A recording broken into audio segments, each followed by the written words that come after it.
ऐसी बहुत सारी चीज़ें हैं जो हमारे लिए आज तक एक क्वेश्चन की तरह है कि उन चीज़ों को किया भी जा सकता है और नहीं भी। मैथमेटिकली हम किसी भी इवेंट या प्रोसेस को पॉसिबल बना सकते हैं, पर वो इवेंट प्रैक्टिकली कितना पॉसिबल है ये उस इवेंट पर ही डिपेंड करता है। जैसे कि अगर बात की जाए टाइम ट्रैवल की, तो मैथमेटिकली तो टाइम ट्रैवल पॉसिबल है, पर प्रैक्टिकली पॉसिबल है या नहीं ये आज तक किसी को नहीं पता, क्योंकि अब तक कोई भी टाइम ट्रैवल के इवेंट को अचीव नहीं कर पाया है। अगर करा भी है तो किसे पता। गाइस, किसी भी इवेंट की टोटल प्रोबेबिलिटी यानी कि उस इवेंट के होने और ना होने की प्रोबेबिलिटी 1 की होती है। यानी कि जितना किसी इवेंट के होने की प्रोबेबिलिटी होती है उतनी ही उस इवेंट के ना होने की प्रोबेबिलिटी होती है। फिलॉसफी में किसी भी इवेंट के ना होने की प्रोबेबिलिटी को उसका पैराडॉक्स बना दिया जाता है और उस पैराडॉक्स को यूज कर एक सॉलिड रीजन क्रिएट किया जाता है जो कि उस इवेंट के ना होने की प्रोबेबिलिटी को 101% सपोर्ट करता है। इस वीडियो में मैं कुछ ऐसे ही पैराडॉक्स के बारे में बात करने वाला हूँ। Paradox number 1, the God paradox. God paradox एक ऐसा पैराडॉक्स है जो कि गॉड के एग्जिस्टेंस को सिंपली डिनाई करता है कि गॉड एग्जिस्ट ही नहीं करते हैं। गाइस, वैसे तो हमने भगवान को आज तक देखा नहीं है रियलिटी में, बस हमने उनकी कल्पना ही की है और हमारी कल्पना के अकॉर्डिंग गॉड वो है जिन्होंने इस पूरे यूनिवर्स को क्रिएट किया है और जो पूरे यूनिवर्स को बैलेंस करके रखता है। अब जब गॉड ने पूरे यूनिवर्स को क्रिएट किया है तो ये बात तो काफ़ी साफ है कि इस पूरे यूनिवर्स में सबसे शक्तिशाली गॉड ही होंगे। अब मान लीजिए कि कोई ओमनीपोटेंट यानी कि सर्वशक्तिशाली है, यानी कि गॉड है जिसकी पावर्स की कोई लिमिट ही नहीं है, यानी कि वो अपनी पावर से कुछ भी क्रिएट कर सकता है और अपनी पावर को यूज़ करके कुछ भी डिस्ट्रॉय कर सकता है। गाइस, अब सोचिए क्या होगा अगर वो ओमनीपोटेंट अपनी पावर्स को यूज़ करके एक ऐसा स्टोन यानी कि पत्थर क्रिएट करे जिसे कोई ना उठा पाए, इवन वो सर्वशक्तिशाली उस पत्थर को खुद भी ना उठा पाए। अब यहाँ क्वेश्चन ये आता है कि अगर गॉड ओमनीपोटेंट है यानी कि सर्वशक्तिशाली है तो वो कुछ भी क्रिएट कर सकते हैं और इवन उस स्टोन को भी उठा सकते हैं जिसे उन्होंने खुद क्रिएट किया था और जिसे कोई नहीं उठा सकता था। पर गाइस, अगर गॉड उस स्टोन को उठा सकते हैं जिसे कोई नहीं उठा सकता, तो इसका मतलब ये है कि गॉड ऐसा स्टोन क्रिएट ही नहीं कर सकते जिसे वो खुद भी ना उठा पाए। अगर गॉड ऐसा स्टोन क्रिएट कर सकते हैं जिसे वो खुद भी ना उठा पाए, तो इसका मतलब ये है कि वो ओमनीपोटेंट यानी कि सर्वशक्तिशाली नहीं है।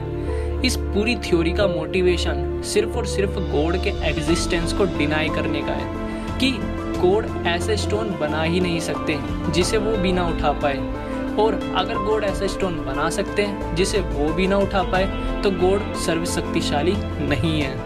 Paradox number 2, the grandfather paradox. Grandfather paradox paradox की दुनिया का सबसे फेमस पैराडॉक्स है।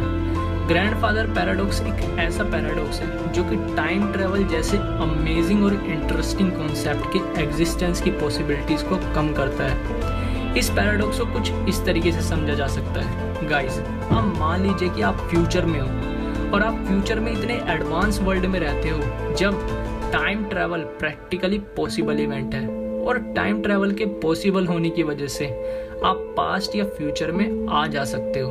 अब मान लीजिए कि आप खुद टाइम में ट्रैवल कर सकते हो और आप टाइम में ट्रैवल करके पास्ट में जाते हो, और पास्ट में भी उस समय में जब आपके ग्रैंडफादर की शादी भी नहीं हुई थी। अब मान लीजिए कि आप पास्ट में समहाउ अपने ग्रैंडफादर को मार देते हो, और गाइस, जब आप खुद ही अपने ग्रैंडफादर को पास्ट में जाके मार दोगे, वो भी उनकी शादी से पहले, तो इसका मतलब ये होगा कि आपके फादर का जन्म ही नहीं होगा। और क्योंकि आपके ग्रैंडफादर की डेथ तो उनकी शादी से पहले हो चुकी थी, तो आपके फादर तो एग्जिस्ट ही नहीं करेंगे, और जब आपके फादर ही एग्जिस्ट नहीं करेंगे तो आपके एग्जिस्ट करने का तो सवाल ही नहीं उठता, और जब आप एग्जिस्ट ही नहीं करोगे तो आप पास्ट में जाके अपने ग्रैंडफादर को कैसे मार सकते हो। ग्रैंडफादर पैराडॉक्स के चलते काफ़ी सारे वैज्ञानिक टाइम ट्रैवल जैसे कॉन्सेप्ट के एग्जिस्ट करने को डिनाई करते हैं। Paradox number 3, the quantum paradox of Schrodinger's cat. Paradox of Schrodinger's cat quantum physics की दुनिया का सबसे फेमस पैराडॉक्स है।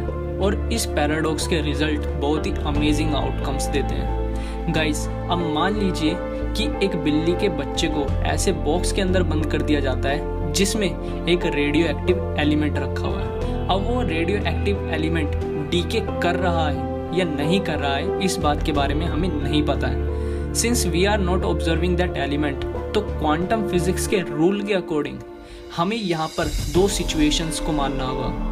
पहली सिचुएशन ये कि जो एलिमेंट बॉक्स के अंदर रखा हुआ है ना बिल्ली के बच्चे के साथ, वो डीके हो रहा है, और दूसरी सिचुएशन ये कि वो एलिमेंट डीके नहीं भी हो रहा है। तो यहाँ पर हमें सेम टाइम पर दोनों पॉसिबिलिटीज, यानी कि एलिमेंट के डीके होने की पॉसिबिलिटी और एलिमेंट के डीके ना होने की पॉसिबिलिटी, दोनों को एक साथ एज्यूम करना पड़ेगा। और इन दोनों पॉसिबिलिटीज के चलते एट द सेम टाइम हमें ये एज्यूम करना पड़ेगा कि बॉक्स के अंदर जो वो बिल्ली का बच्चा है ना, वो मर भी चुका है और वो बिल्ली का बच्चा जिंदा भी है।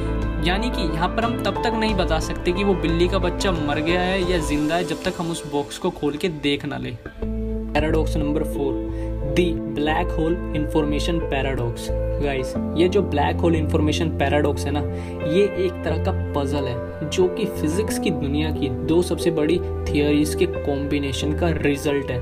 और ये जो दो सबसे बड़ी थ्योरीज है ना, वो है the quantum mechanics and the general theory of relativity.